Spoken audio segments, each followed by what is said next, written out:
All right, guys. Theoretically, you should be able to hear me. Who's going to tell me they can hear me first? Who's going to tell me? Or smell me? I don't think we have that technology yet. Trump, though. Vipers. Smell them pretty far away. Can you hear me? You can hear me. I love you guys. All right. You see Buffalo? Cool. You see stuff, so you're not just seeing the thumbnail, which I think they should have put up. Haven't put up yet. Hey, me. Brilliant. Dude. All right. We're going to have fun.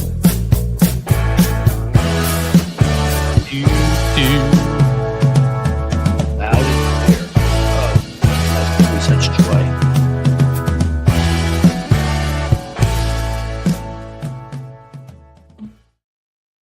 Hey, welcome back.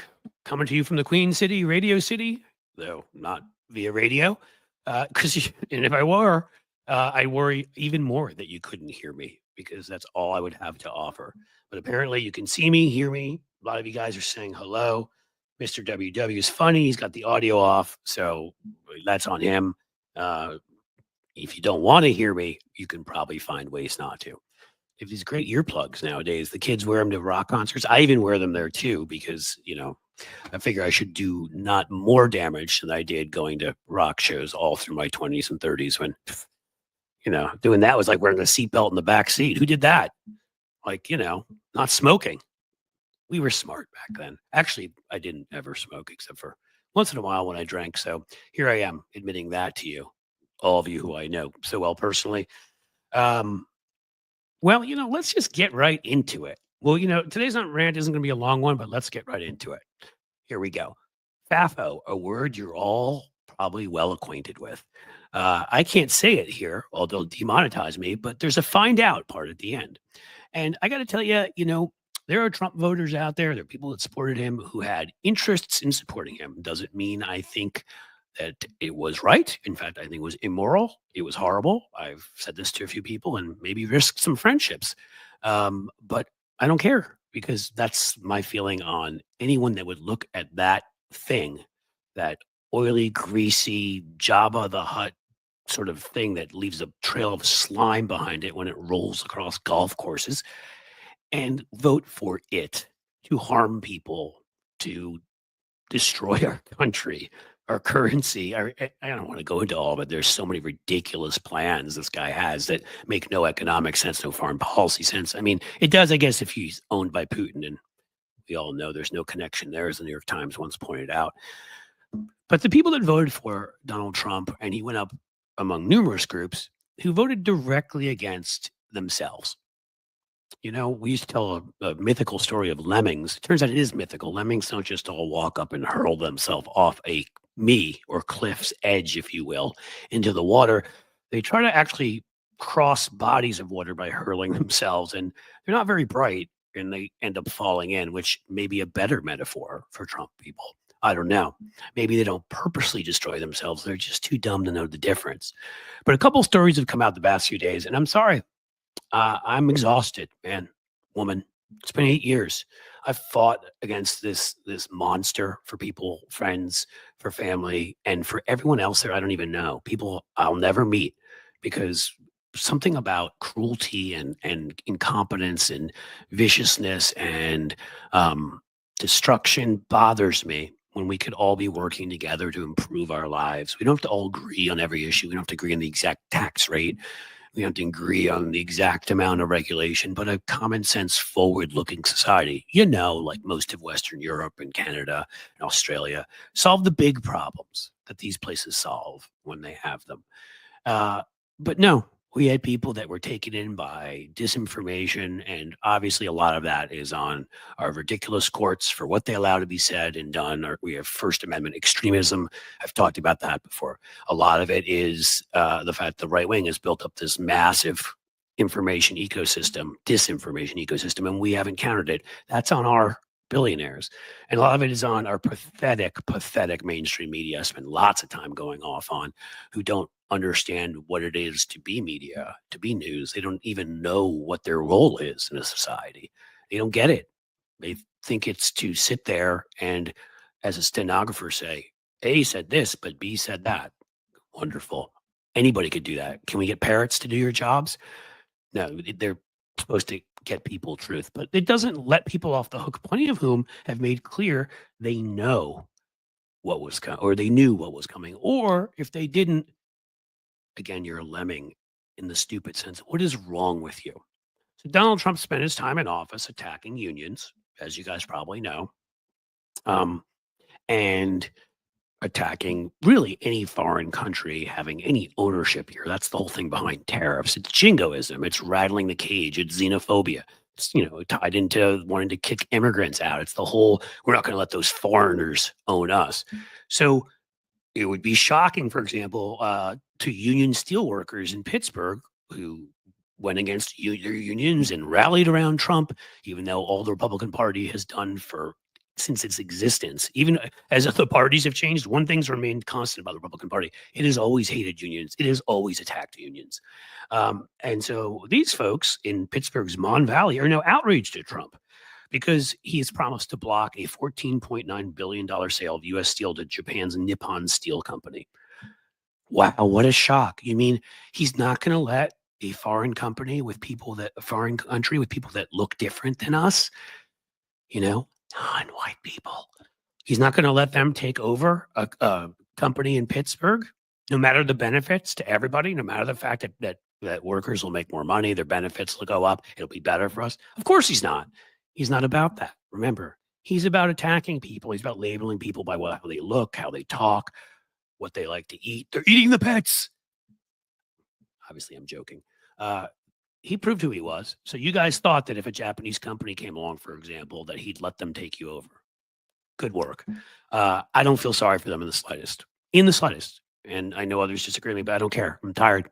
I care about the people who are union workers and the steel workers who did vote for Kamala Harris. That's who I feel sorry for. The ones they quote in this article, I am very frustrated with the news that came out last night.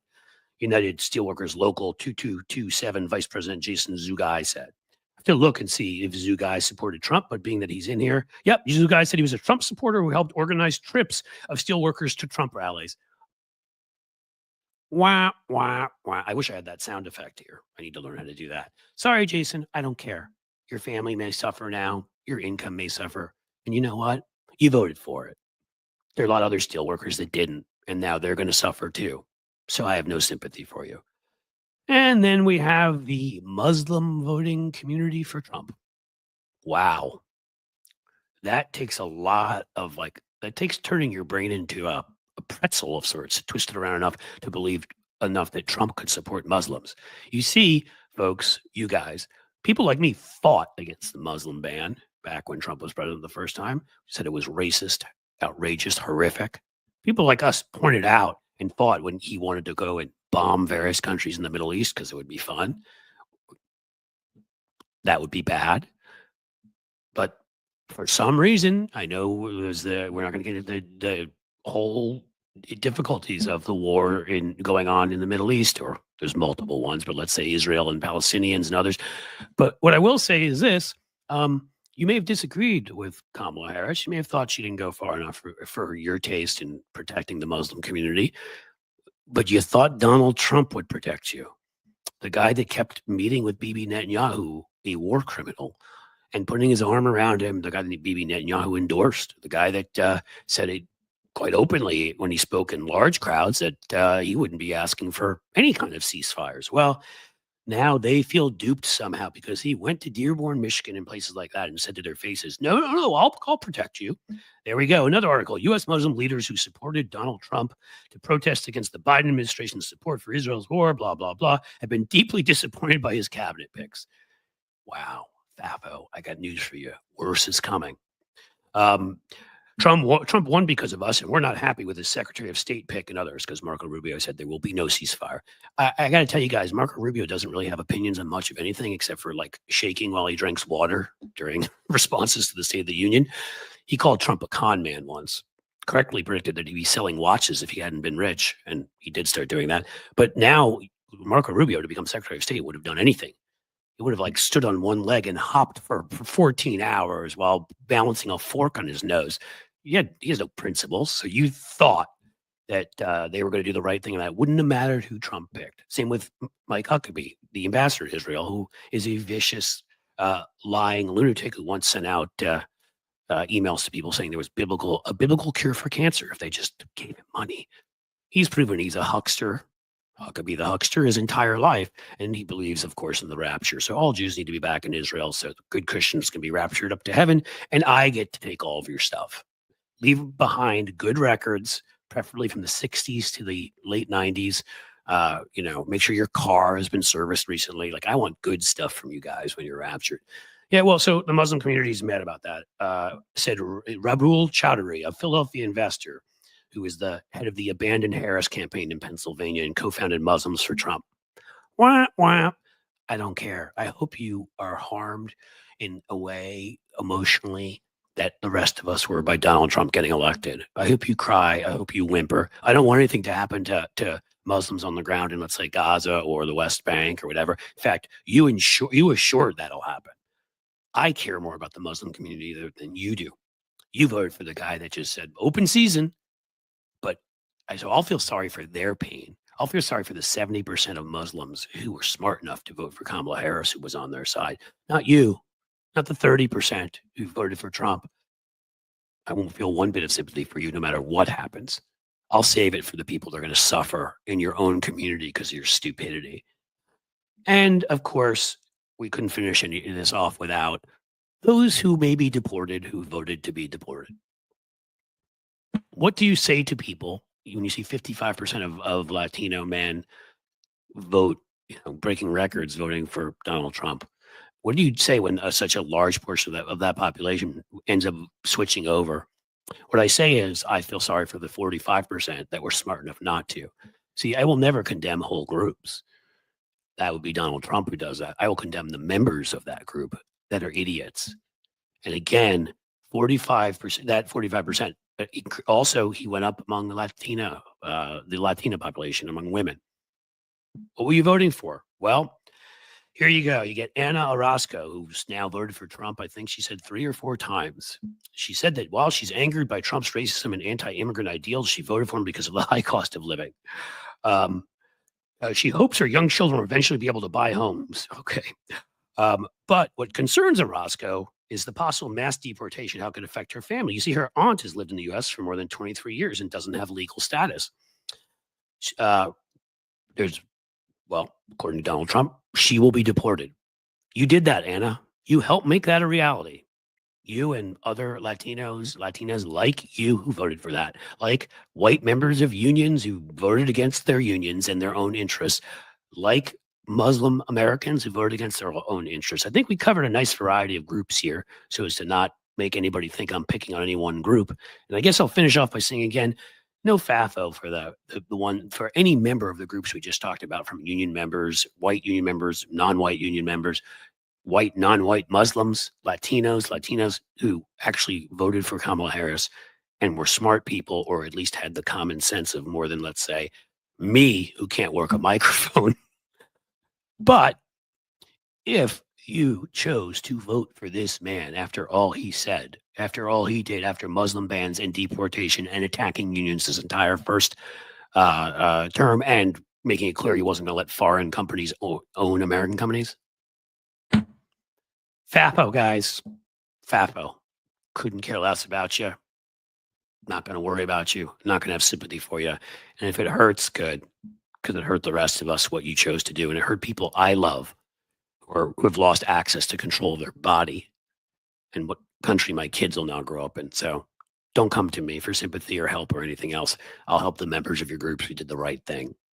And that would be Cliff's note for today, everybody. Hopefully you could hear all of that.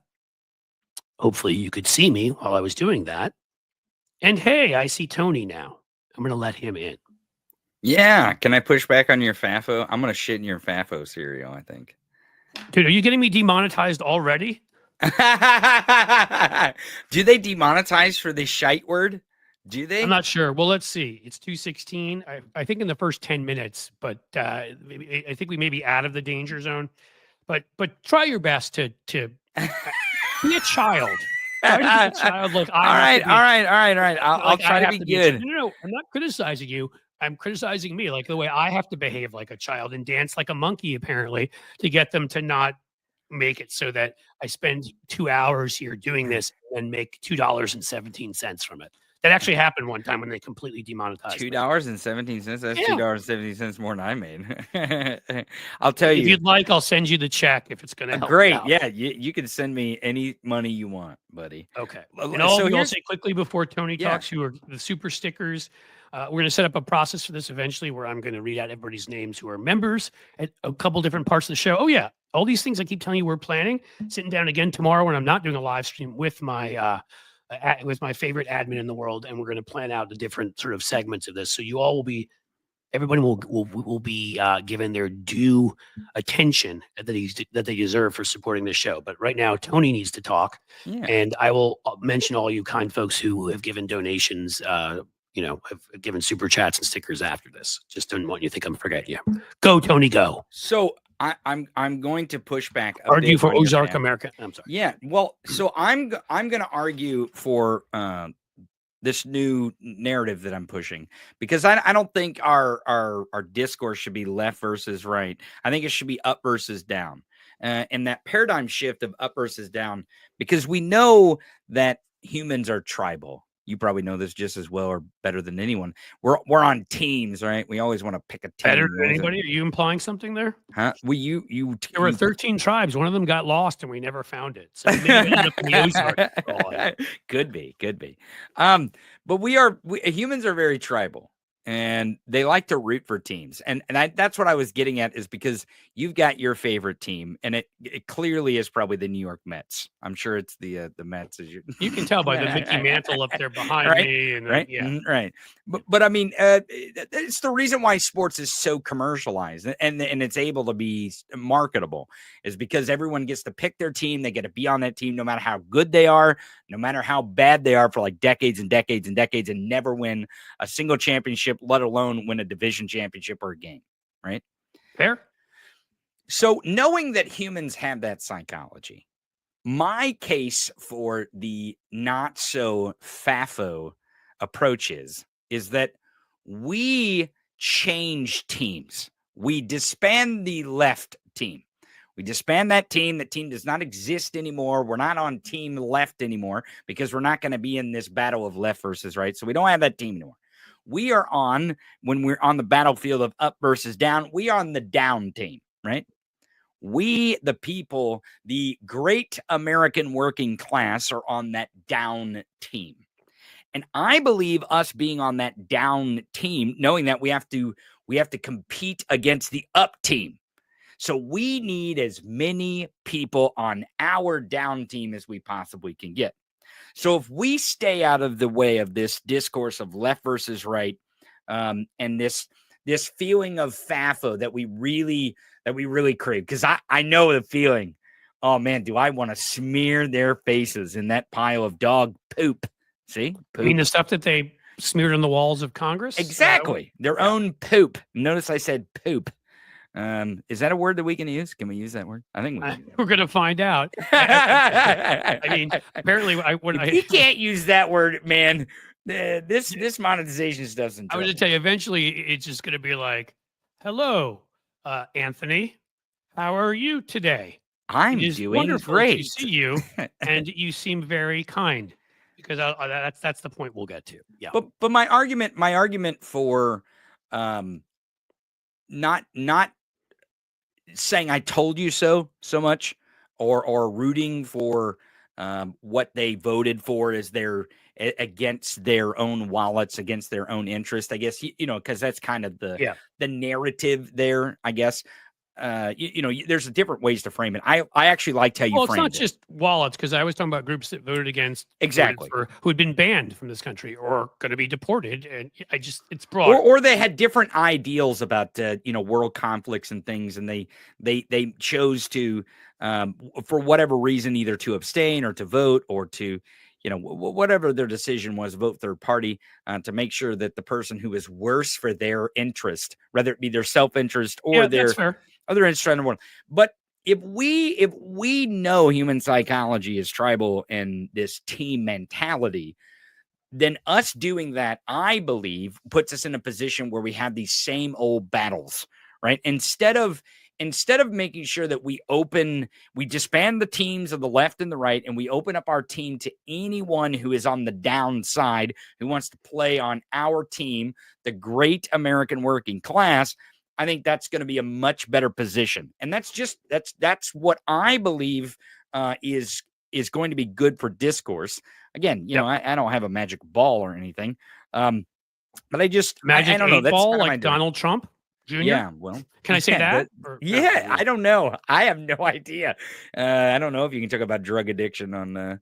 I'm sure you can though. I think if it all depends on how deep you go into it. But here, let me respond in a couple ways. Yeah, go ahead. One is we're still only weeks into this thing, and I'm angry, which of course you know. Yeah. And I have family members. Who isn't? Right? I have family members who, again, lost rights because of this vote. Granted, right now, some of those women's control of their bodies may be legal in Ohio based upon a ballot measure we passed, but a federal ban would take care of that. In addition to that, I have obviously many female friends in other states, Texas, for example, places like that, who have lost complete control of their bodies and are in danger now if they get pregnant. So that's one thing. My kids, who I love dearly, who are teenagers, who had to live through 4 years of this guy, and I tried to explain that to them early on, and now are going to have to live through this horror show where everything we try to teach them about what's right in the world, they're going to see the exact opposite. The lesson they're going to learn is crime pays. You might as well be a bad person, a greedy person, a sloth, and everything else that he is. So that bothers me too. And the third thing I'll say with all that, so first, again, I brought up the anger thing. I'll calm down somewhat, no doubt. But the third thing is, I'm not going to wish this on people. That's not the way I am. I'm not hoping like, get deported, or get banned. I said to you, I'm horrified by what he is going to do in the Middle East. Sure. But what I'm saying is, I will not feel sorry for the ones who chose to make this happen. I'll feel sorry for many others like them who chose to try to stop this. And so that's a different thing. I'm not wishing harm on people. I'm simply not going to waste an ounce of sympathy for them. And I'm sure as time goes on with all of these things, I will learn to talk about this in a more mature way, in a better way. I'm sure that I will. I thought it was very mature the way you put it. Well, thank you. But I do. I think I will embrace people more. I think maybe I'll be in more of a position to say, and I always am in a position to say, we need to win. So I'm always going to be constructive in that way, because I do think we alienated some people, as we've talked about with some of the things that we did. I still don't think they should have been alienated enough to vote for Donald Trump. That still is a place which boggles the mind. But we've been far from perfect. We have excluded certain people. We've told certain people that they are not as, frankly, they're not as worthy as others. And that's on us. So I think all of that will combine together, and I'll be in a different place. But when I read these articles, I seem to be reading one after another about these people that voted for Trump whining at this particular moment. I mean, we're not even the Trump presidency. He's not even the president hasn't yet. Even started, and we're 3 weeks, 4 weeks, 4 weeks since the election, 5 weeks. So I'm sorry, at this moment, when I see them whining already, it just pisses me off even more. So can I go to one of your points there, because I it's not that I don't want FAFO. Okay. Is that how you say it? FAFO? FAFO? It is. FAFI? FAFO. Yeah, FAFO. Here's what I want the audience, and maybe to convince other commentators of this, is that we can have FAFO. We can have FAFO, but our FAFO should not be directed towards the people who voted for Trump. It should be Trump himself and the other politicians and the oligarch mafia. So I definitely have it for them. Yeah. So when we present our FAFO, if we present our FAFO towards the common enemy in the up versus down team competition, then those people who are on the down with us, even though they may not have the same ideological points, or they may not be on the political spectrum exactly where we are, that team positioning is now we can aim our FAFO up. I understand what you're saying. Yours is so that's is kind much of my. smarter. I'm trying to get that paradigm shift in my brain. No, I mean yours is much smarter in terms of political messaging, anyhow. And I understand your point. And again, as I said, especially as somebody who does political strategy or certainly has done it, I'll get there because obviously I want to win. Sure, and that's why I want to bring up the point that we need to win. You said we need to win, and I think that's a better winning strategy eventually. I agree. It is. And again, this is the important part, because I do got to jump here. The important part is that we can have important conversations like this without trying to like outwoke each other or cancel each other. Like, we can have reasonable conversations where we express our feelings, we express the things that we're seeing, and we can have meeting of the minds, as it might be called, when we get to that particular point that we need to deploy these strategies of strategic outrage or the FAFO, as you call it. I call it strategic outrage, but FAFO in the upward direction towards the oligarch mafia. And the last thing I'll say, which is also I think relevant here, is you can also have quiet and silent FAFO, and what you project outside can be one of trying to win people over. And so if I do not get over this in the manner in which I hope, I mean, again, I always want to be a better person. I don't want to sit there and sort of ever take pleasure in people being hurt. But I'm angry right now, and I'm not going to deny it. Very angry. So that affects some of it. And if that lingers and that doesn't go away in the manner in which I hope, I will be more quiet about it, and I will be much louder about inclusivity and winning people over, because I've done that plenty of times in elections before. There are plenty of people that trust me, I haven't wanted to walk into a room with, but if we could win their vote, you win the election. That's what an election is about. It's about putting together a coalition to win, and then all of us benefit more and we move forward together, which is what I talked about at the beginning of that, or what Kamala Harris was offering. I still want that. So yeah, that will be one way or another. I'll be saying the right things at the right times. This is a moment in time, and it's a moment in time when I'm not particularly pleased at what I'm seeing on a daily basis in terms of who's being nominated and Elon Musk's role, unelected oligarchic role in this administration. And we are going to have to all unite in the end, as you and I have discussed separately, and take on the ridiculous, punitive, I would say almost criminal. Yeah, no, not almost criminal. Billionaire class that is, it's not every one of them, as I point out. Sometimes there are a couple of good folks in there, but overall, a class of people that have pillaged and ripped money from everybody else in every way possible. There was just a story on some of them and how they use a loophole to not pay Medicare taxes. It's like 30 or 40 years old. Did you cover that? No, but I've got one more thing that I said yesterday, is that billionaires commit more crime than the great American working class, and it's not even close. Oh my gosh. Not even close. Average day. Yep, that's right. That's right.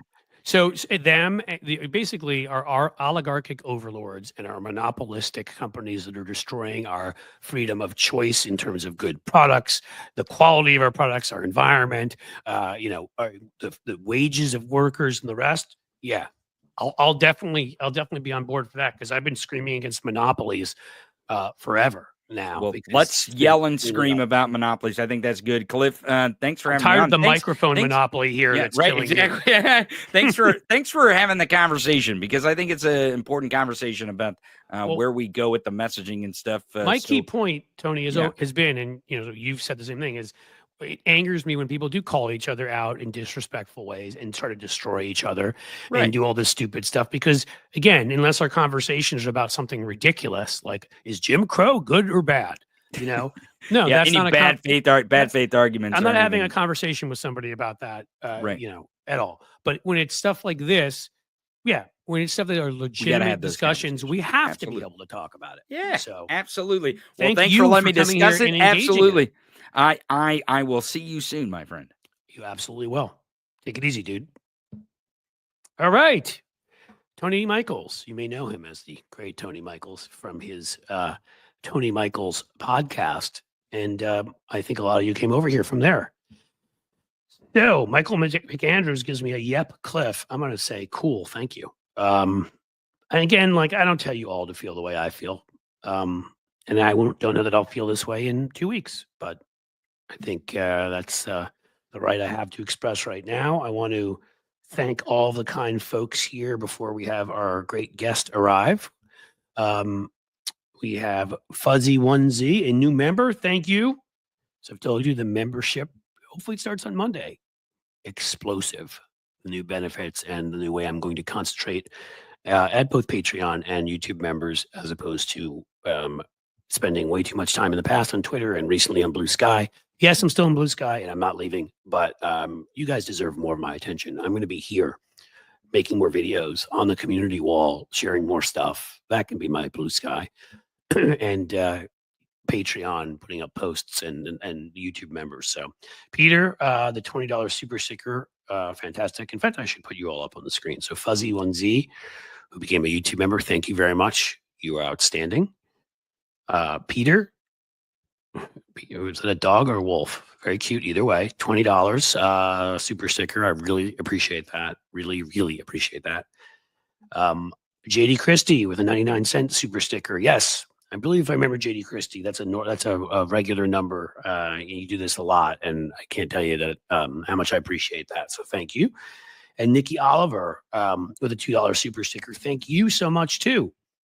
That is a fantastic way to start the show, where that happens, where I don't even have to mention to you guys that to please support what I'm doing here, to please join, to please become members, to please give super chats and everything, so I can continue to do what I'm doing right now, which is honestly spending most of my time on this, not the actual thing that pays me my living, because that's gotten into a place where I don't have to spend nearly as much time. But I really want to make this sustainable economically so I can do it and put in this time. So I really, anything you guys could do to support me. And as I always say, not if it's going to hurt you in any way, because, my doing this show isn't more important than you attending college, sending your kids to college, having healthcare, feeding anybody. You know that. And I hope you know that all that stuff you need your funds for comes first, second, third, up to about 427,000th. But if you can, this is very helpful. Sheldon Hughes with a $2 super sticker. Thank you so much. I really appreciate it. That is fantastic. I'm going to make sure we don't have a problem. And also, I think, thank you, Jim. You put up before the YouTube in general. Right now we have, a rather decent subscriber base. I'm going to look right now where we are. Yesterday, you guys helped me go up 99,260. If you guys will go over right now please come back. Don't leave forever. But if you go over to @Cliffs_edge, you can get that. I think by the time this show's over, we got to have that number above 99,400 at least, right? Come on. Yesterday it went up by about 200, I think, while we were on the show. So let's do that. And then I think even tomorrow, just videos and random, other stuff tomorrow, and posts, and Saturday and Sunday, we may be able to, and Monday, get there by the Tuesday edition. Wouldn't that be great? I want to make sure Zachy is okay and will arrive. I even have his bio here, so he may just be running a little bit late. That's what I'm hoping, that he's not having trouble coming in. Robin M, a little stocking stuffer. Stocking stuffers are nice. We like them in our house. Stockings are great. Yeah, thank you. I really appreciate it. And that's right, I see you right now, Holly Fafo. So you may have enjoyed the Holly, the name of my little Cliff's note today. Let's see. Zachy, where are you? Keep talking to you guys, and I will. And hell, we'll just talk the whole show. But I just want to make sure that there's not something going on that's not allowing him to get in here. You know what? 1 second, folks. We'll see.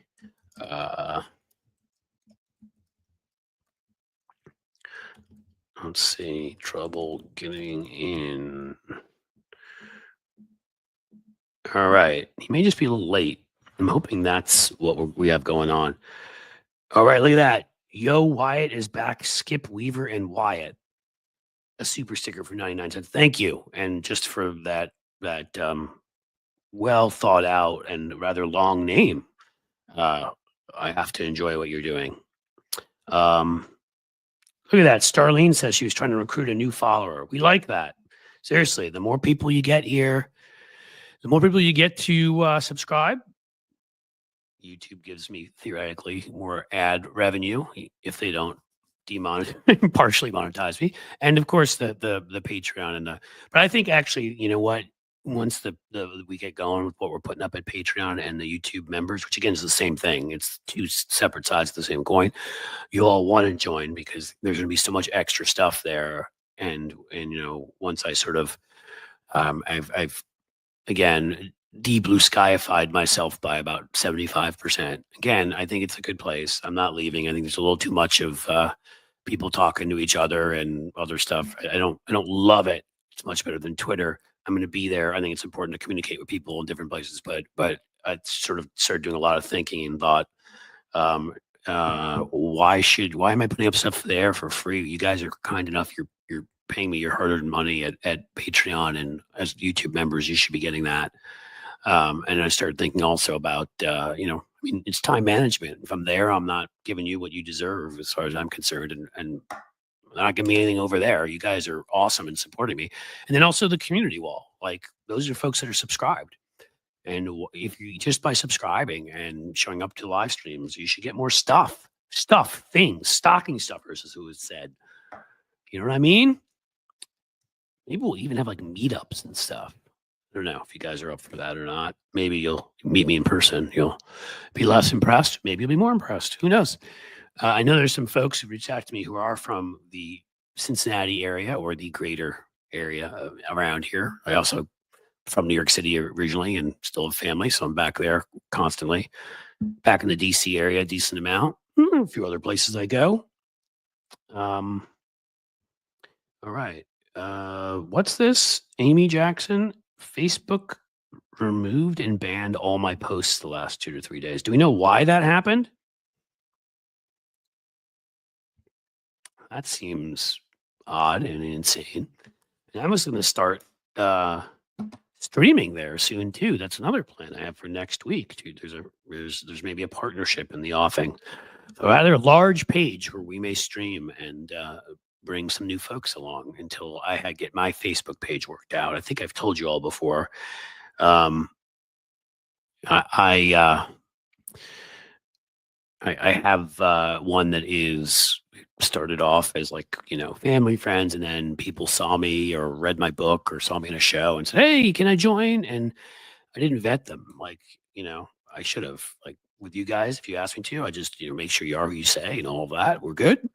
But I don't like putting up personal stuff in a place that I don't know where everybody is, and I don't like putting up political stuff if it's going to lead to me getting in fights with family members, which I don't need. So I'm trying to separate those out. I don't love Facebook. I see people talking about it in here. And maybe, you know, this is the blue sky. I do encourage you to follow me. I will do stuff there. I just want to make sure that like people understand that that will not be the priority. That stuff, you know, that's tied into the YouTube channel. It includes, you know, doing more shorts and then putting those up with TikTok will add to what I do there, which is now almost nothing. I've done nothing at all in a while now at Instagram. We're going to make that more vibrant. Again, places where people want to be, where they can get this kind of content. Chipmunk Milk said, nope, I'm done helping capitalist billionaires this year. We've created family to make meaningful gifts this year. So I don't know what that means exactly. There may be a conversation going on in there that I am not aware of. But I don't know. Are we fighting over various capitalists right now, or over billionaires? I'm kind of looking through. Seems like there may be an interesting conversation going on. This is very true, Jason.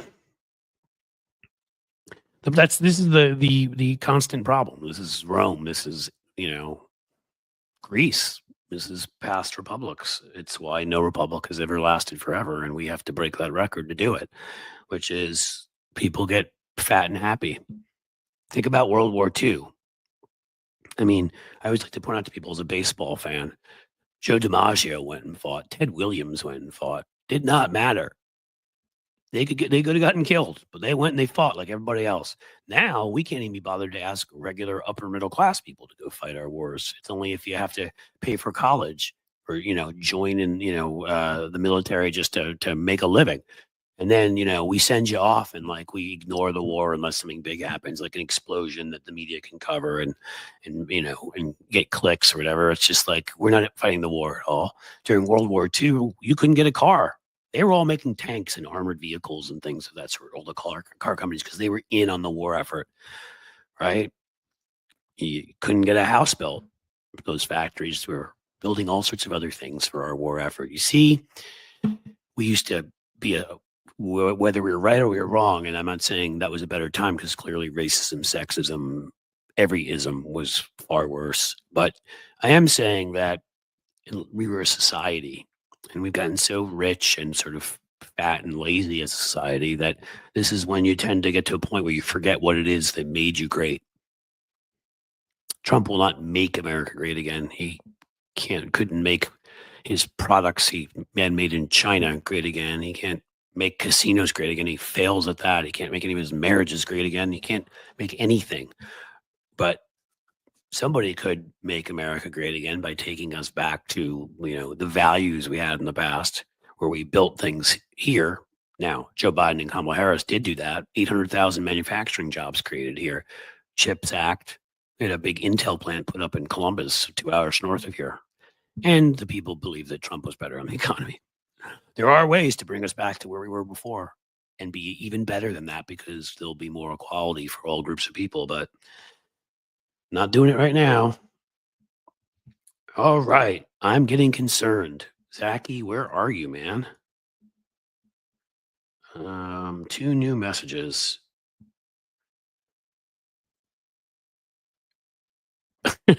I was worried I should have sent him something. I was like, did he think it was a different time zone? And he did. I never thought about that. I thought he knew it was Eastern. I thought I'd said that. I'm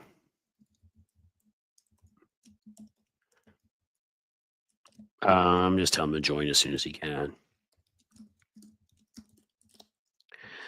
Should have thought that he might be out on the West Coast as a movie critic. Arrogance is our downfall, boastful arrogance. That's a part of it.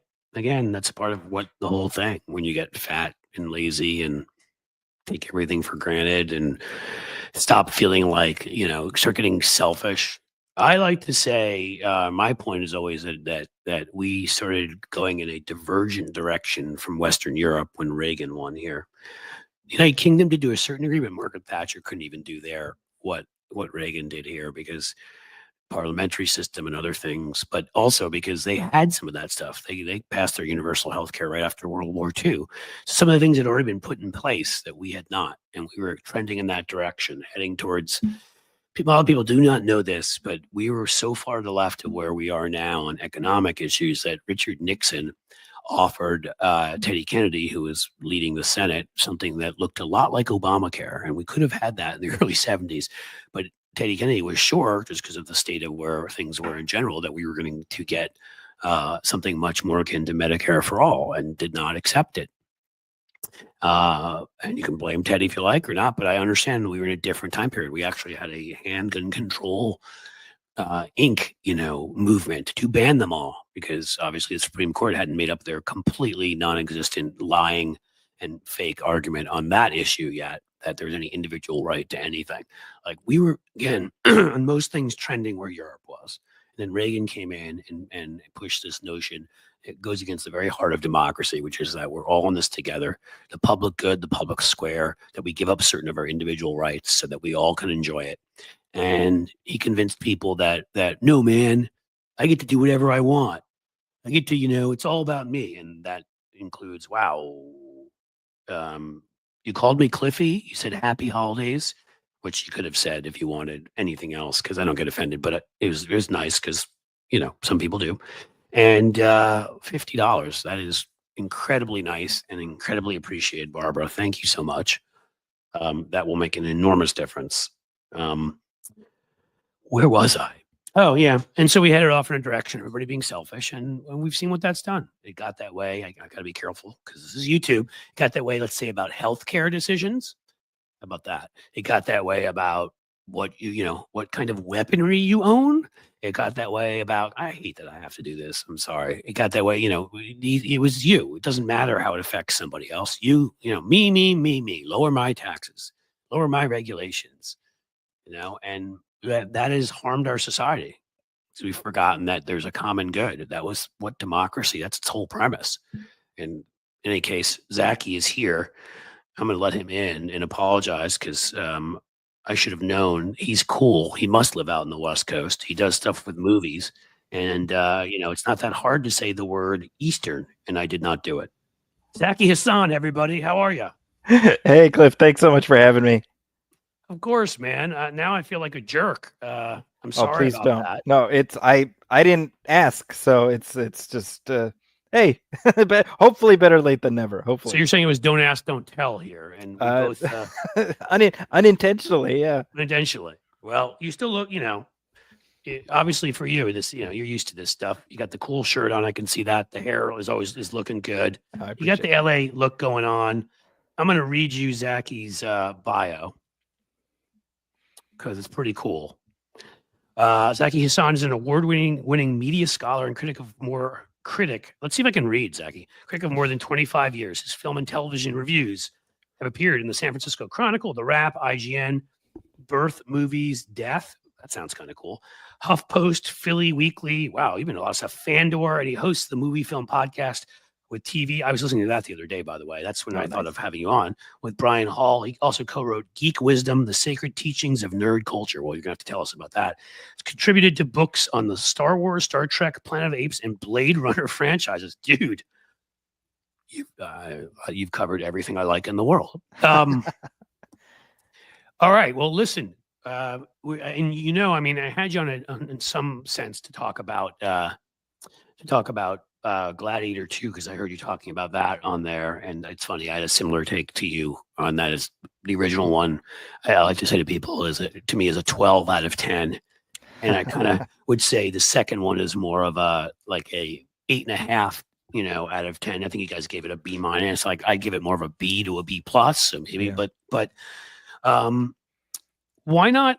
First, why don't we do this? We'll move on to all the cool stuff you do, but you also comment on things politically. I see on there. I don't know if you're comfortable doing that as a general factor. I think you are because I feel like I've seen it on Twitter and absolutely. Blue Sky. Are you in LA? I'm in the Bay Area. Oh, you're in the Bay Area. Okay. So what's the feelings of somebody out there who saw all this insanity happen and Trump win and, any number of other negative things occur on election day and where our sad little country is right now? Yeah, I try to bear in mind that the Bay Area is sort of this progressive bubble, and I'm conscious of how I feel about all of this and just the people. Obviously I'm in academia, so I know that that's going to lean a certain way as well, and so I would say that it's deeply frustrating, it's deeply confusing, but by virtue of the fact, I grew up in the Midwest and I have plenty of friends and family still out there, and this past summer I was Where'd you grow up? Chicago. Okay.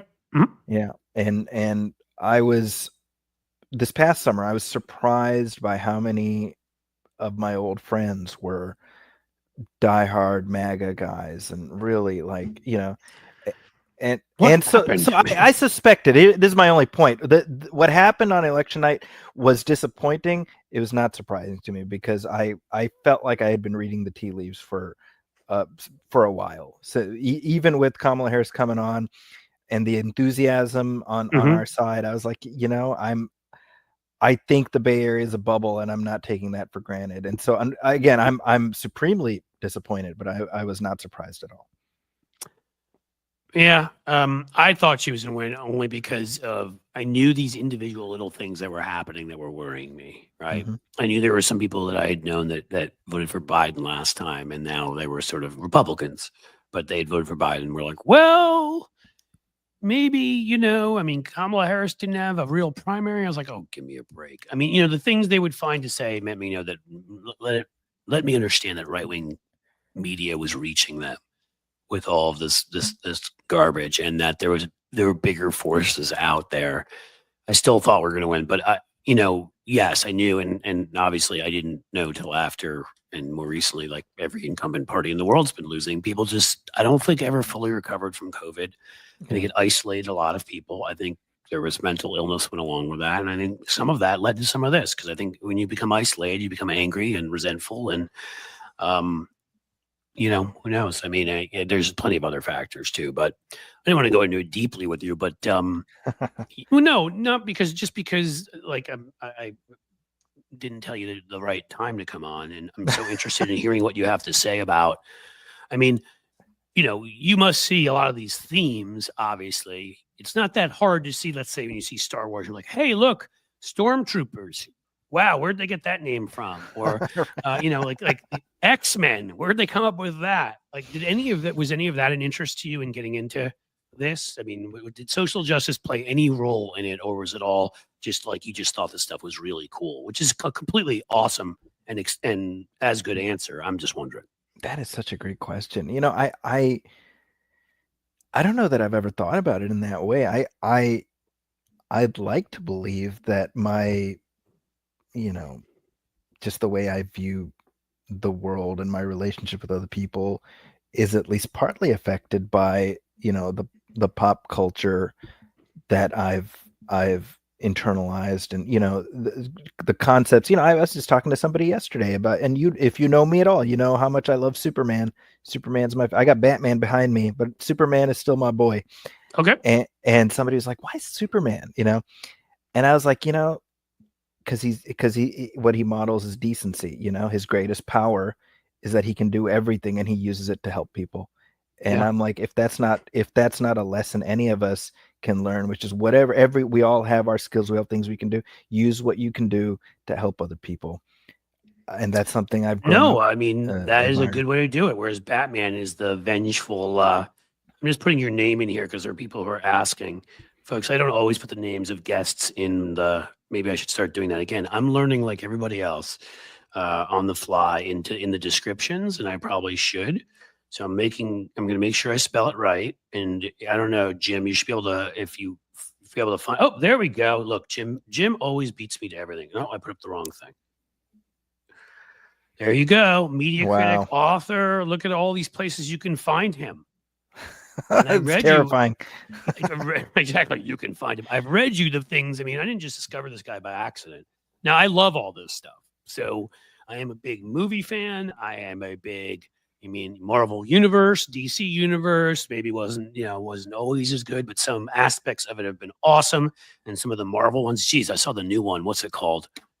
Got like a 9% Rotten Tomatoes. Oh, the Craven, the new one. Yeah, Craven I hope Hunter? it's not that bad. Because I'm we're going to go seeing see it. it. I'm seeing it tonight, so I'll let you know. You have to let me know. So okay, so you love all that stuff. What is your favorite kind of? Do you have a favorite genre? I mean, is it more of the comic book movies? Is it more of an action movie like a Gladiator type thing? Like, what's your? You obviously love Superman, but what's your real? Whenever people ask me what's my favorite kind of movie, the answer I give, and I promise this is not a cop-out answer, it's the truth. I like good movies. So in other words, I'm willing to go into any genre and be pulled in, and I love that experience. So Yep. Obviously the stuff, I have an affinity for the sci-fi and whatnot, but I mean there's plenty of not great stuff there, but there's no better experience for me than to go into a movie with no idea what to expect, or maybe even be like, I don't know about this, and walk out being like, whew, that blew my hair back. That's the best feeling in the world. Yeah, I have to admit, like, I have a soft spot for in these movies. First of all, I love like the the ones, what I've liked about the Marvel universe is when they've taken risks, and they've done something like, when you get like a Logan, you know what I mean? When they feel like, okay, that's actually a Western sort of, and it's sad, and it's, he happens to be a superhero, as opposed to, when they've done those kind of things. I gotta tell you, what still my favorite, and it will be, is Captain America and the Winter Soldier. Sure. And what I love about that, especially in this moment, right, is you've got this negative force in your own government, this almost like this parasite that's been there forever, that is working against the people. This sense of paranoia is in the air. And I love those 70s movies like The Parallax View. Great little story here. 3 Days of the Condor was filmed in Peter Cooper Village, New York City, where I grew up. Wow. So I do not remember this, but I've been told they filmed this, not the whole thing, but there was this big scene when Max von Sydow is trying to take him out with a rifle, if you remember that. He goes up into an apartment building, gets in an elevator, and he's trying to avoid him. That was filmed. We're in the area, literally in one of the buildings next to the one I grew up in. And, Robert Redford's just kind of wandering around Peter Cooper. And apparently my parents took me out there. I think I was 3, something like that, and we saw him. And that's what I loved about The Winter Soldier, is that in a callback to that, they were making quite obvious what kind of movie this is supposed to be. This a spy thriller in a way, like one where you don't trust your own government. You don't know who's against you. And they cast, of course, Robert Redford in one of the main roles in that movie. And I loved it. And I loved, like, the gunfights, okay, whatever. I love the kind of martial arts fighting scenes. That is my favorite in movies. So it's funny because we have a debate in my family. My kid, my older son loves, Tony Stark. I'm like, Tony Stark's awesome. I like, and by the way, Elon Musk is nothing close to that. So everybody who fell for that, like me, not that. He'd be like Tony Stark, but if Tony Stark got about 45% more pale, put on about 215 pounds, didn't have the armor on, and tried to listen into everybody's conversations and screamed and yelled at them and told them that he was right and they were wrong. And if he'd made his money off of apartheid. Okay, so now we can move on. But he loved, he loves that. But to me, and not to say I don't love that character, and that character arc definitely in the final movie was incredible. But I love those scenes, like those scenes in The Winter Soldier and other stuff where he's jumping over the car and kicking the knife out of his hand, and they're going back and forth. And I don't know, it's probably why I like the John Wick movies. It's probably why I like Black Panther a lot. Is up there almost with that movie with me. I like those kinds of fight scenes, and so those get me more. So I love that movie. That that's kind of an example for me. And Winter Soldier is kind of the best one of those. Certainly the first few batches of those MCU movies. Yeah. I mean, again, and I'm not, everybody gets the right to their opinion. They don't have to agree with me, but that one will always be there for me. Okay. So here we go. Somebody's saying Russell Crowe has really let himself go since Gladiator. The thing about Russell Crowe is at least it used to be that, much like Robert De Niro, he would switch up for every role. The amazing transformation from when he did The Insider, where he put on a whole bunch of weight to look like the character, and then got into this buff, guy that was going to beat you down in the arena. And I think, if I'm right, The Insider was a year before the Gladiator. Yeah, he went from one right to the next. Yeah. So, that transformation, it makes me think of De Niro in Cape Fear, or where he's muscular as hell, or, in, when he played Pacino in The Untouchables and put on a bunch of weight, same kind of thing.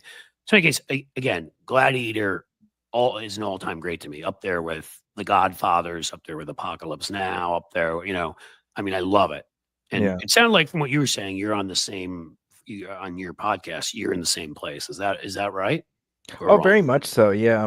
My co-host Brian and I, we actually recorded a commentary track for the first Gladiator just before seeing the second one. And so, that was actually a great experience of just really being able to go through and talk through, the things that jumped out at us. And it really, I remember watching that movie opening night, and I was probably 20. I was 20 going on 21.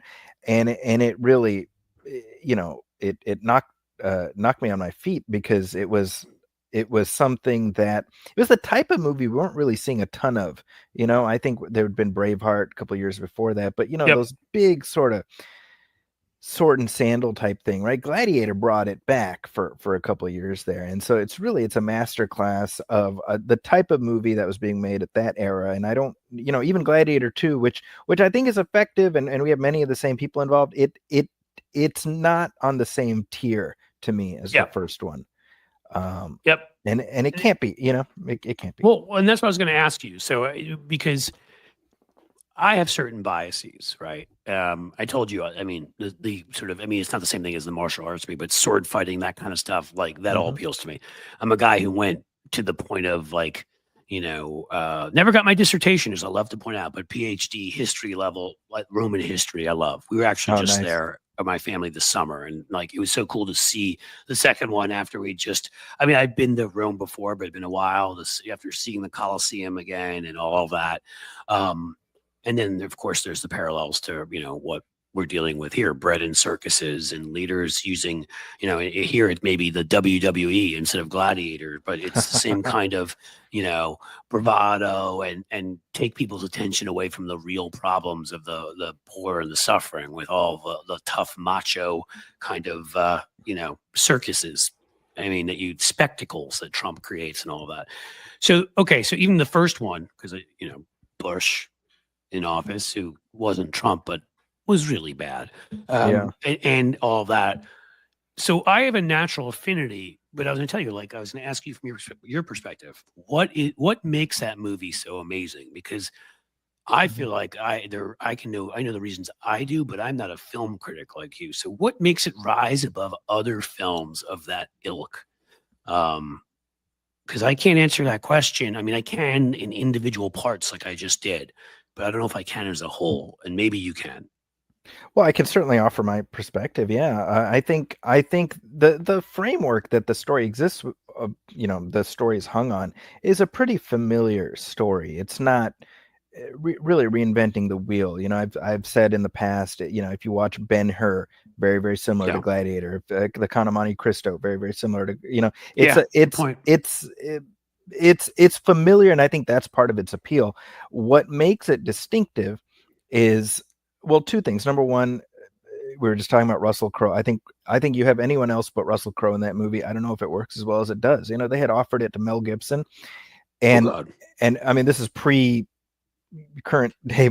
So it wouldn't have been Mel Gibson as he's being struck down saying Jews have caused all the wars in the world. Yeah, a couple years before that, and he turned it down. He did The Patriot that year, and he, he's fine in that movie. But I definitely think the right person got it, and actually was also incredible in that role. But definitely in The Patriot, yeah, and it's weird. I was going to say I actually do think Mel Gibson was very good in Patriot. I liked him in Lethal Weapon.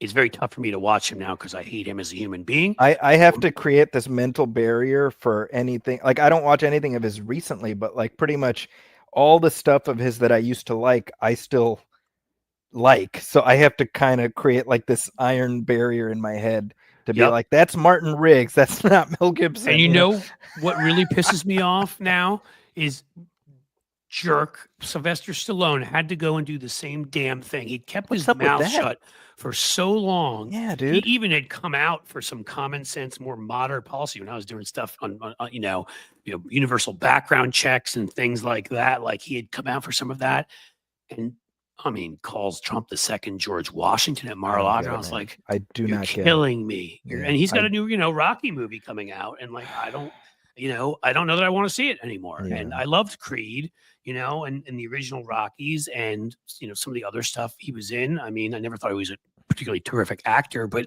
he gave it some oomph to it, and he's shockingly, when he talks, you would think he's not a very bright person, but wrote a lot of those screenplays. And now, I mean, thanks, dude. You got to go Mel Gibson me. So now, like, I mean, I'm just going to go back and watch all the old Schwarzenegger ones, man. He came out harshly and smartly and very in an educated way, even talking about his own dad's experience of how his dad was broken by his association with the Nazi party because he realized how terrible that had been, even though his dad wasn't like a killer or anything. And Schwarzenegger came out and wholeheartedly ripped Trump and endorsed Kamala Harris. So I guess I guess I'm gonna have to pick my action stars. I don't know. You're right. The older ones, like it's gonna be hard to not watch the original Rocky again or whatever. But I don't want to as much anymore. I didn't mean to get into that political side. No, of the it's conversation, disappointing. It's definitely disappointing. But I do think what you're saying, Russell Crowe, from the toughness to even tenderness at times, right? Like he brought everything to that role.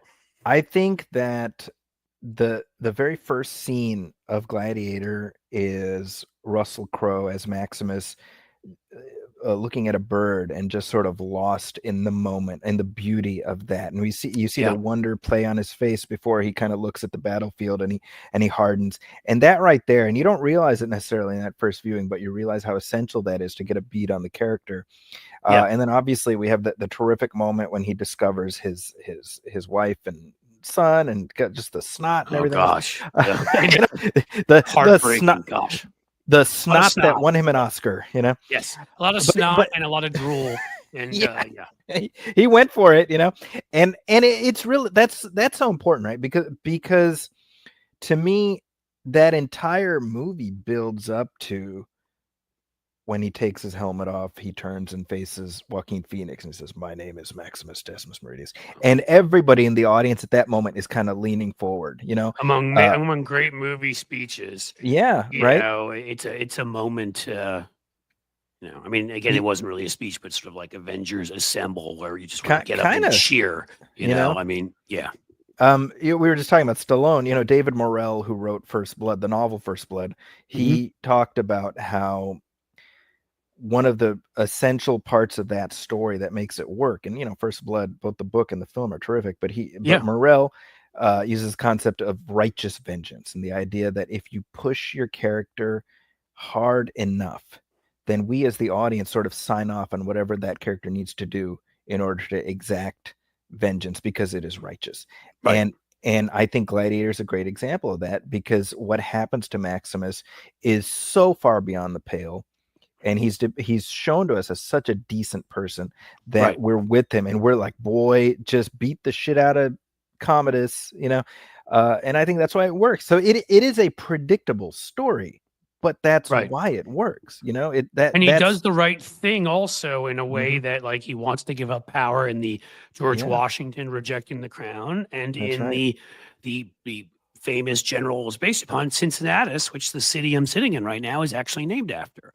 Who did not accept, who decided to walk away because it should be a republic and it should not be an empire. So it all goes back. Yeah, right. Crazy. I'm sure we'll hear that from Trump at some point. So to me, the second one, I don't know, guys. I don't want to ruin it but I don't know what to do here because this makes it tougher. But I will say, everybody knows who's in it. Like, I think there are a lot of great parts of it. Part of it for me, the Pedro Pascal character is so good. The one that has the charisma of Maximus. And I don't feel like we maybe saw him enough. I thought he was terrific in the role that he played. But, and again, I don't like to, let's just say that, Lucius turning around so quickly and defending him after wanting to destroy him. I know I'm now giving away certain things, but it's hard not to, folks. I hope you saw it, and I hope you will still see it no matter what. There were some things that, and there's always some things in these movies that are hard to believe that, somebody has an emotional change so quickly, right? Right. I always think about, talk about another one, what was it, Batman versus Superman or whatever, and all he has to do is hear the name Martha, and it's like Ben Affleck wanted to murder him the whole movie. Now he's like, wait, he's my friend. This sort of felt as unbelievable as that he could turn around so quickly about is this how we treat our heroes? I've seen it twice now, so I get it, and I really like it. I just didn't think it had that grand. It's sort of like that grand character that you have in Gladiator. The first Gladiator is now split maybe between a few characters in the second one. I agree with that. And Lucilla, I can't think of her name in real life. Oh, Connie Nielsen, she's terrific, as she always is. Wonder Woman's mom, so she made her way from Greek. That's right. Roman again. And I don't think there's anything else that kind of, and look, the Denzel Washington trick, because you kind of think he's going to be like Oliver Reed, maybe. Yeah. Maybe he's going to, and I love that too. They did a good job with that. So it's sort of for me, the drama / action movie is my favorite, right? And that could be in the sci-fi realm, or that can be in the, like a Logan, or that can be in the sort of, in just an action movie realm. But like I thought about Gladiator, and obviously, there are things that aren't believable. There are things that are. I don't know. Was in the second one, what was up with those monkeys? They looked like wolves almost. And yeah, I was like, I don't think monkeys do that. I that felt like something out of that felt very sci-fi. That was kind of my realization watching this movie. I'm like, this has as much to do with ancient Rome as as Star Wars does or something. This is like a fantasy world, and I'm like, I just need to divorce myself from any notion of this being reflective of real history and just take it as this is Westeros. It's just right. It's its own. It's the gladiator world, and we're just living in it. There you go. But so to give you another one that has that effect on me again, it may just because it's funny. We were just talking about him, but the lead performer's role is maybe what it is, is Training Day, where sure. I want to, like when I combine drama and action, like I just want to see that movie again and again and again, because Denzel Washington is such a tour de force. As much as you hate him, he's just amazing, right? I feel like he occupies that role. Again, I'm a novice. You're the pro. Tell me if I'm wrong. But I feel like he inhabits that role in the same manner in which, Russell Crowe does. Absolutely, yeah. And those movies were just a year apart, I think, right? Gladiator, yeah, because Denzel won the Oscar the year after for Training Day. Oh, look at that! That's right. They both won the Oscars for those. Well, man, those are 2 good years. So you picked up on something. I guess so. I mean, they those and again, those all had great. Was Scott Glenn in that? Like they all had great supporting casts. Obviously, Ethan Hawke, and that helped make those movies so good. Other stuff like that you would say is out there in any of these realms that you love right now, recent stuff. Yeah, recent movies you've loved that you say to people. I mean, it doesn't matter if they're a couple years old, right? We can, as we were joking earlier about, I think YouTube, they'll probably demonetize me just for saying it. YouTube TV, is like raising its price up to like $84 or. I'm so mad about that. Can I just tell you? So we're joking. We're like, remember, because one of my big things that I will talk incessantly about when I talk about politics is our monopoly economy and how it destroys everything from workers to the environment to enriching people to a point where they're dangerous to democracy and all that kind of stuff.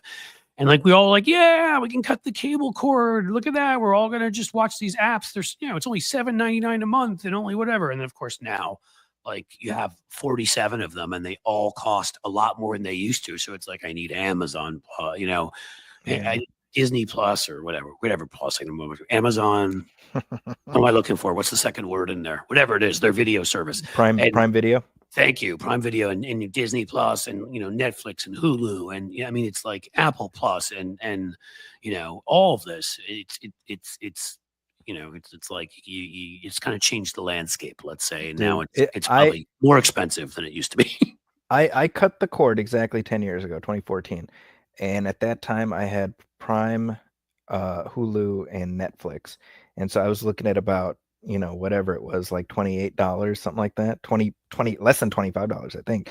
Yeah. And at this point, between the streaming services and freaking YouTube TV, I'm easily spending more than I was spending on cable 10 years ago. So boy, they shafted us good. Yeah, and that's the thing, right? Don't regulate industries and they will do this. Any case, so we got all these streaming services that we're all overpaying for. What do you recommend that the last couple of years would have been kind of some of your favorites, and even if you want to talk about some stuff out like this year, I don't know, whatever you got for me. I'll tell you, this has been a movie I've been recommending people, and they're like, seriously? But I kid you not, I thoroughly enjoyed it. Is Red One, the new Dwayne Johnson, Chris Evans Christmas movie, which is on Prime Video today. Okay, and unfortunately, I like both of them. So well, this is the thing. I think The Rock's sort of persona has begun to grate on people. A bit, I can definitely see that, and I think this is a movie that actually leans into her persona in a good way, and ultimately there's a message at its core that I like, and I'm not Christian, I don't celebrate Christmas, but uh, even still, this is a message about Christmas that I find very compelling, and I took all my kids to see it, and they all really enjoyed it, and so I would say give it a shot. I think. Okay. Great banter between Dwayne Johnson and Chris Evans. They're terrific together. Chris Evans clearly having fun. This is I always say this is Johnny Storm era Chris Evans as opposed to Captain America Chris Evans. I got you, but I love that one too. I mean, that was exactly. Of course, seeing the Deadpool movie and right, pull that little switcheroo. I mean, they talk about before. I mean, that's probably my favorite movie. Again, I'm not saying ever. The first Deadpool is up there with these other things I've talked about, and again, there's drama in that too. There is torture. There is losing a loved one. There's all sorts of things. But the third one, I mean, just the fun between those two guys, but between Ryan Reynolds and Hugh Jackman, and then you throw in, and at a certain point, you throw him, him in too, and it's just like, are you kidding me? The Johnny Storm kind of character that was fantastic. No pun intended. Yeah. So there you go. No, I punned and I didn't even mean it. It was. I always want to be like, look at my puns. Look at my pun. That's a Sex in the City kind of thing. But yeah. I mean, Chris Evans with those two guys. My gosh, like it's hard to have more fun than that. So that was another one. So I don't know. You may not have brought that one up, but you gave us what's the name of the one you just said? The Christmas one? No, Red One. Red One. Okay. Because the thing is, I admit it. I'm a little biased against Christmas movies, not because you see a bunch of them and it ends up being like Tim Allen in a fat suit, and after a while you're like, okay, I don't know about this, but you know what? I will see this one, and Chris Evans is an easy sale for me. So. Yeah, what I've been telling people about this movie, kind of your point, like, you sort of think of the Santa Claus with an E, and I'm like, think of this as Men in Black, but it's about Christmas. Oh, okay. So there's like this whole bureaucracy at the North Pole and how this stuff work, and and it tonally it's very MIB. So it is humorous, but it plays straight with its premise. And I think that's why it worked. It's kind of like a very different, but last year or 2 years ago was a movie called Violent Night with David Harbour as Santa Claus. And it's like Die Hard, but with Santa. How have I not seen that? Okay. Oh, this is great. And so David Harbour is like the John McClane Santa Claus. And again, it's not Elf, it plays straight with its premise. It's funny, right. But they play it straight, and I think I personally think that's sometimes the harder thing to do, as opposed to hanging a lampshade on everything and be like, oh, this is so stupid, right? Right. And so I appreciate that. I didn't realize I was going to be like sitting here recommending Christmas movies, but those are the ones that come to mind. Hey, well, if those are the ones you like, it works for me. Yeah. Anything else recently that piqued your interest? Oh, well, a movie I did not like as much, which I kind of I didn't know that I went in with high expectations, but I was hoping for more, was the new Lord of the Rings animated movie that's out tonight. Yep. It's called War of the Rohirrim, and it's a good story, and I think that if one enjoys this franchise, it's kind of fun to dip in and sort of hear the music again and see the things that you're familiar with. But it's so cynical. That's what really irked me, is even as I was watching it, I was like, why did they make this movie? And as I was watching it, I was like, I'll bet you there's like a rights issue, and they just wanted to get something out the door. And then I read up on it. It's like, that's exactly why, because Warner Brothers was going to lose the rights, so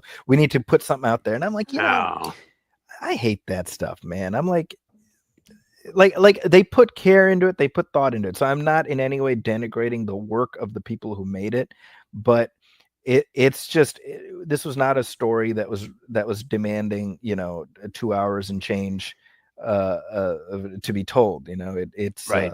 It's literally, it's based on something in J.R.R. Tolkien's appendices, and they blew it out into a feature. And I'm like, well, if this is what Lord of the Rings is going to be from now until the end of time, well, that's a shame. I mean, Yeah, don't do that. And again, there's Yeah, others guilty of that before too. But sure. Yeah, that's a too disappointment, many of these especially if you, franchises. right, right. Well, I think they get to a point where they've had so much success. They're like, yeah, we can put a crappy one out, and I'm sure That's right. they'll forgive us. We'll make some money, and everybody will be happy. Yeah. But okay, so that one we shall avoid. How about one more good one? You got one more good one One more for us? good one. Let's. Um. Oh well. Skeleton Crew. That's the new streaming series. I just dropped a review of that at the Chronicle, and we're Okay. talking about franchises that are overdone. So maybe Star Wars falls into that. But my feeling with Star Wars is, give me something new, give me something different Right. within this world. And this show, which is created by John Watts, who directed the recent Spider-Man trilogy, Right. clearly he grew up with the same 80s influences as me, and maybe that's why I'm happy as a clam, because it's my partner Brian Hall, he always talks about, like, I love movies that are about the magic in your backyard. And All right. Very he cool. right, like E.T. and Goonies and things like that. Yeah. And this is very much that. It's sort of like you take a little Goonies, you splice it with Flight of the Navigator, sprinkle it with a little bit of Star Wars, you get some Jude Law in there. That's always a good thing. And so far, at least, we got something pretty special. All right. Well, you know what? Yeah, we generally, like, that stuff's cool because we all have our sort of biases in the family. I've got two boys, myself, my wife, but we all come together on Star Wars. That is something. Nice. The Star Wars universe will so that's good. We set time for those. We all come together on the Marvel stuff pretty well too. Yeah. Yeah, I'm falling behind, if I'm being honest, with Marvel. It's just, there's been so much. It's like, it's hard to keep up. Well, yeah, there's got to be a point where I think they could have slowed down. There's a little too much out there. So I'm not saying we've seen all of it, but we try to when we can. And then, there are some Star Trek haters. I won't expose their names in my family. I go, I watch it, and I love it. And, I've watched the recent series. I love the one with it has, oh, come on. Oh, Pike, when they go back to Strange New Worlds. Yeah. I love his portrayal of him. He's so great. Always heard about, Christopher Pike in the in the original, and like, I just love where, and then you see it in the reboot, obviously, of the Star Trek movies, which I liked all of those that J.J. Abrams did. And I agree. I generally would have been so skeptical and been like, wait, you're going to try to replace, Leonard Nimoy, and you're going to try to replace, like, William Shatner and all this. And I mean, man, was that cast brilliantly, and it, 'cause how many other things those guys have all done. Yeah. I mean, Zoe Saldana now, I love Lioness, which is something I'm watching, which, I would recommend if you like that kind of thing. That's more in the sort of spy, well, not spy, but yeah, CIA operatives kind of realm. She's in that, Nicole Kidman, a few others. Right now, Kirk Acevedo, who is always friendly and on places like Twitter, and he's great. Is showing up in there, which is pretty cool. Obviously, Chris Pine has been in about a billion things. Yeah. And possibly my favorite of all, what's his face from The Boys? Carl Urban. Old. Carl Urban is amazing. I mean, different roles he plays, the accent he takes on there, and the whole thing. And then you'll see him play McCoy, in those Star Trek movies, and sound exactly like him. It's amazing. I mean, he's so good. And I mean, even in a small role, was utterly hilarious in the Thor movie. He showed up with like that. Oh, right. I forgot about that. Like, I love Carl Urban and everything. So, I mean, man, again, it had to be a good story. There had to be a lot to it, but the casting was brilliant. I love that reboot. And again, I would have been skeptical of any reboot of Star Trek, and they did it, and they did it well. And it was cool how they changed the timeline, and so they could have whole new stories. I agree with you, and if I can add one other thought, you can add a million thoughts, my friend. You're talking about Anson Mount as Captain Pike, and obviously we got Chris Pine as Kirk, and I think that to me, all there's a lot of window dressing that's been changed around with Star Trek and the more recent stuff. Just of necessity, it has to adapt to modern times. But what they've preserved, to me, the most essential thing is the core of doing the right thing, as far as what motivates our characters. I saw somebody on a video online, and they were making a joke about sort of our politics right now. It was like a Manosphere video. I think it was Cody Johnson, but it was like, if you want to look at how to act, just look at Star Trek captains. And I found that very funny because it was, it was amusing, but it's also like, yeah, basically, right? When in doubt, you can do a lot worse than saying, what would Picard do? No, I mean, Roddenberry looked at, in the future to what he hoped was an ideal world, right? I mean, it isn't, people try to say, and of course on the right, like, oh, it's communism. It's not communism. If it was communism, then it turns into Stalinism. It's socialism. And you can believe in that or not believe in that or whatever. But point being, I'm not even sure it's pure socialism, because clearly some people in that universe are wealthier than others. So I don't really know how it works, because it does seem that currency doesn't really seem to exist as much. So, and I'm not sure how it works, right? Like Picard, and I watched the Picard series. He's got a pretty nice place there, maybe he's got a great pension. I don't know, but he's got a pretty nice place there. I have to believe everybody in the universe does not have, or everybody in their federation does not have that same thing. So I don't think it's even pure socialism, but it's at least something closer to our ideal of what we'd like to be as humans. Maybe when you came in the rant I was finishing up about the public good, and forgetting about what democracy is supposed to be about. It's supposed to be about all of us. It doesn't mean we don't have individual interests and likes. It doesn't mean that we're not still in a system where, there's a certain amount where you are trying to earn money because you want to do things. You want to take vacations. You want to do whatever. But we haven't even figured out the basic stuff yet. We haven't figured out how you get paid family and medical leave for everybody yet. We figured it out. 80% of people support it. We just can't get it passed.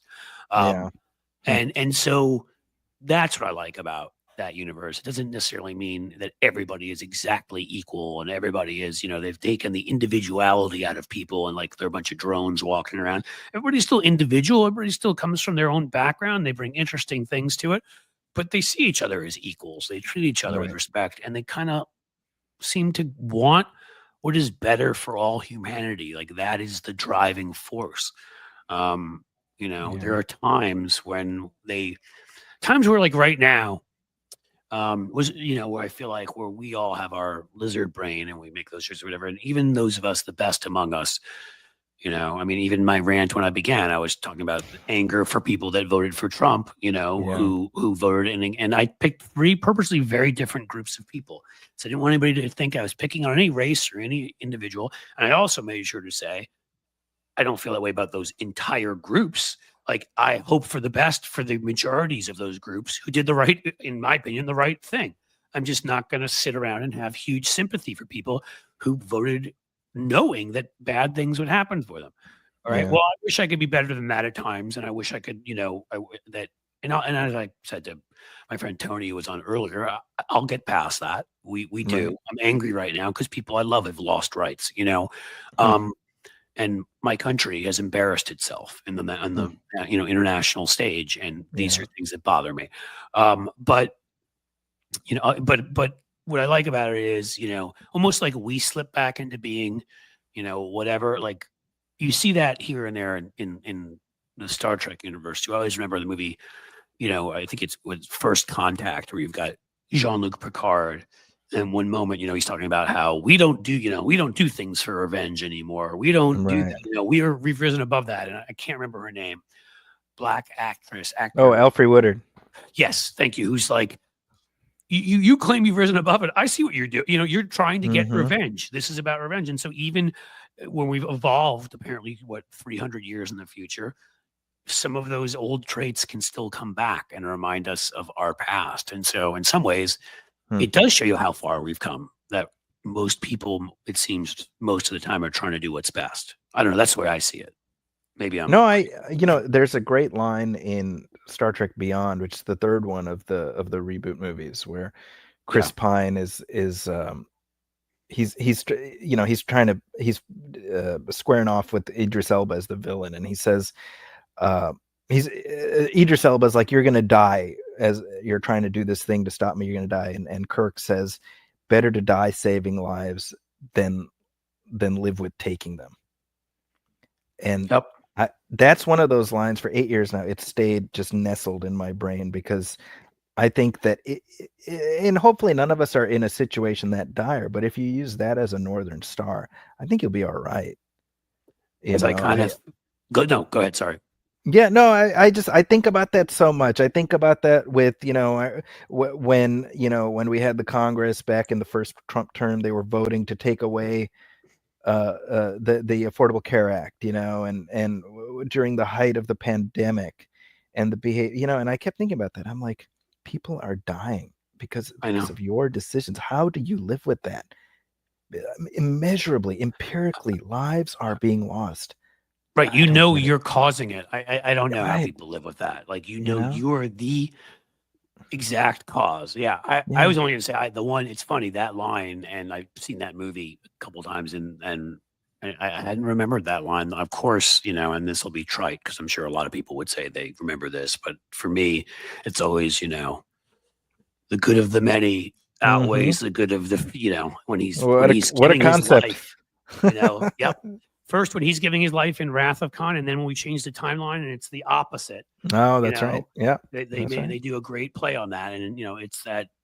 Yes, I'm giving my life because why would I not give my life to save the vast majority of people here, right? Like, the good of the many outweighs the good of the few or the good of the one, And I kind of felt like what you said, if that were people's North Star, how different we would be. Yeah, that's again. Go ahead. Sorry.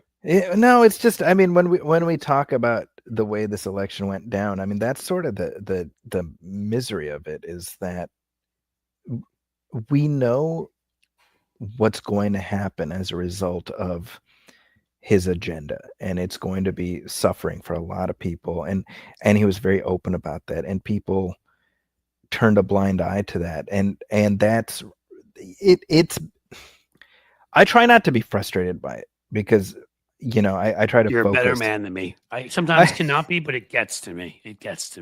The movie Independence Day, which is, it's not, it's not Citizen Kane, but I think there's a lot in it that stands the test of time. Although one moment, it's after the president's after Air Force One is taken. The speech is great. Oh, it's one of the great ones. But even earlier than that, this is the aliens have attacked and there's just devastation. The president is in Air Force One and he's just sitting there contemplative. And I think the character played by Margaret Collins, she comes up to him and he just says, a lot of people died today. How many of them didn't have to?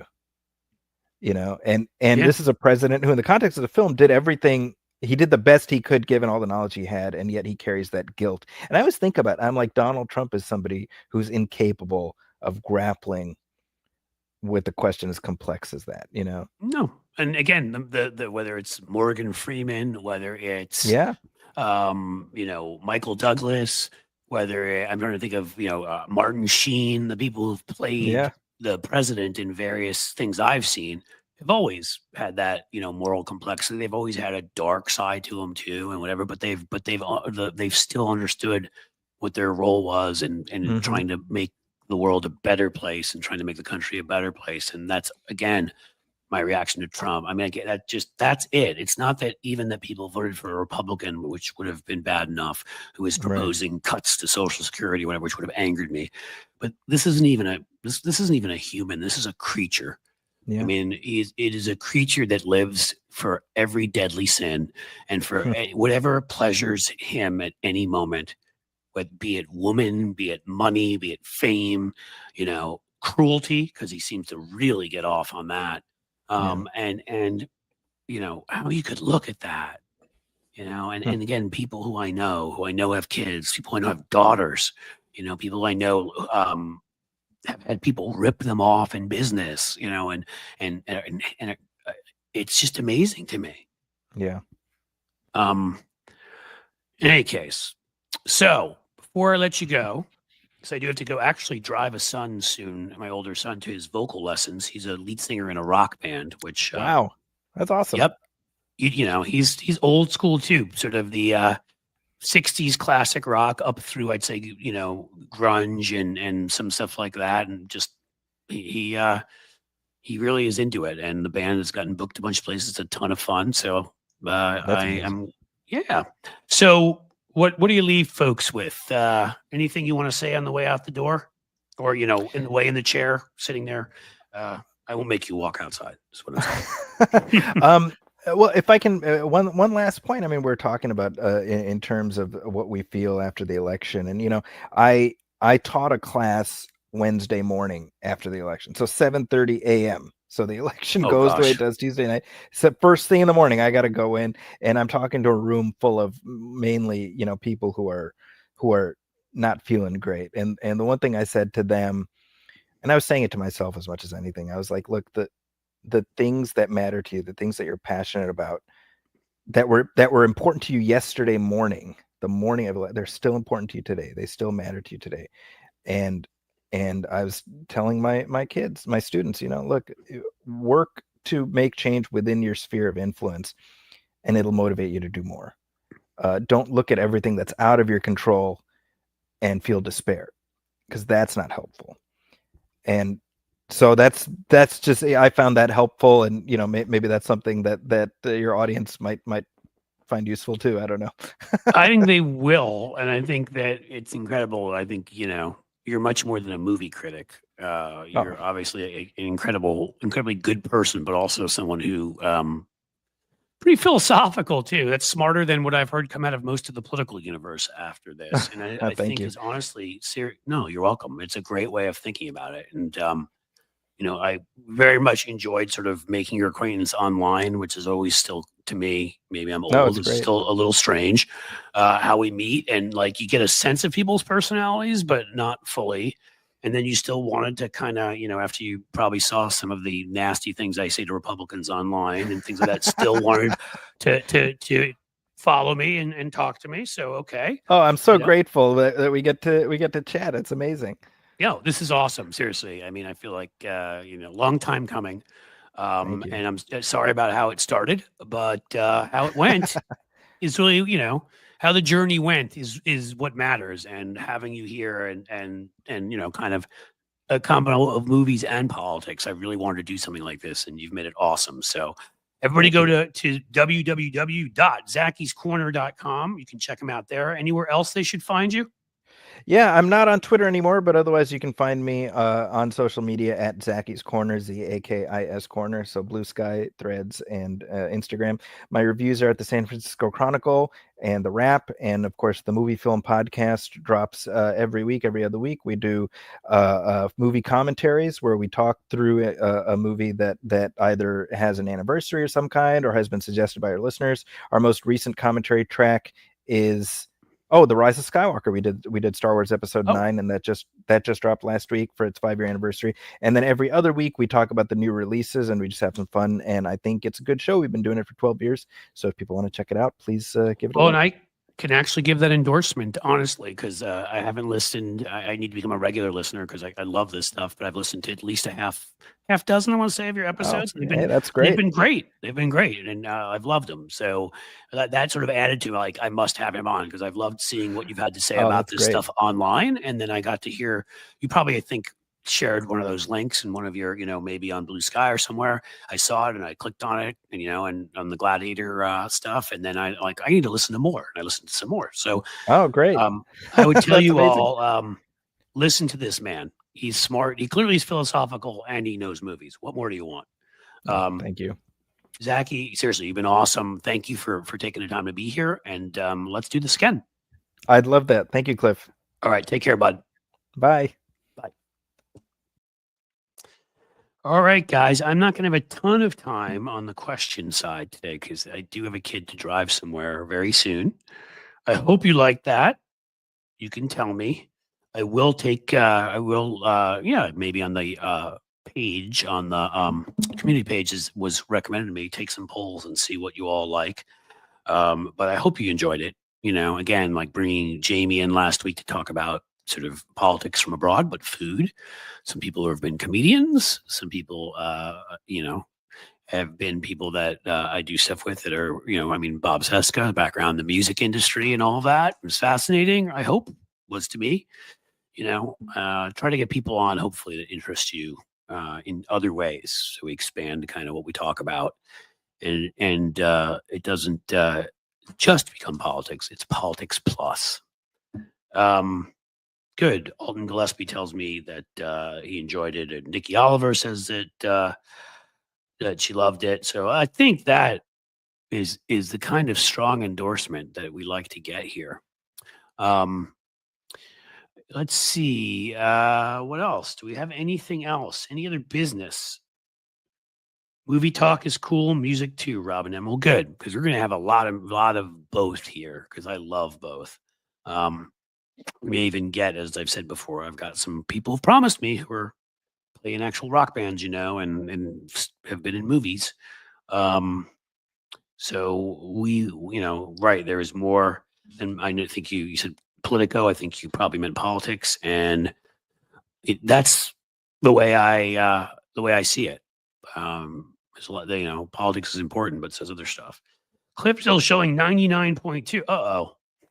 It looks like we haven't gone up a lot of this show, but that's because, we were talking to a guest for a while, and normally I might actually stay on another 15 minutes, and be like, do my little act. Come on, who's gonna, my little goldfish thing, and try to get you to give me some memberships to walk away, or some super chats or something like that, which you can still do. But I'm not gonna, I can't sit here and do too much of that today. You guys are fantastic, and I am gonna have to leave a little bit early, so I apologize for that. But don't worry about the 99,200. We got other ways to get to where we need to be. Let's see where we are on Tuesday when I do the next one of these. I have a feeling if we haven't surpassed it, we will be pretty darn close. So I just say to anybody here right now, please subscribe. Please. Mr. WW, thank you. You did great, Cliffy. See, you're calling me Cliffy now too. Everyone's getting the memo. Good luck with the music business. Get receipts. I'm not in the music business. I will invite people from the music business. That I promise you. Oh, you're talking about my son. Yeah, we'll see what happens with him. We will get receipts there. I promise you. He's got a really good voice. We'll have to see what happens, and has some stage presence. Do I know, or do you know James Jarsmush? I do not, and I probably should. Let's see. Embarrass me. Jarsmush. Let's see. American film director and screenwriter, independent cinema, Stranger Than Paradise. All right, looks like somebody good. I wish I knew him. I'd have him on. I do not know him, but maybe sometimes in these cases we know people in common, which is a way that I'm able to get some folks on. I know somebody that knows somebody. Sometimes I just know them. I think well, I think, yeah, there you go, Mr. WW. Friends in a semi-successful rock band, parents paved the way, like paying for college. Well, that's what we're trying to do. That's the plan, get a college degree because the world's the world, but also keep doing your passion. Diane Capobianco, I didn't get to say that name yet today. Thank you. Cliff, big energy hug from Avi Eva. I probably pronounced that wrong. Iva, that is my bad. But I'm going to jump and say to you guys, you're fantastic. We will pick this up on Tuesday. And yes, as the sun sets slowly in the west, I bid you a fond farewell.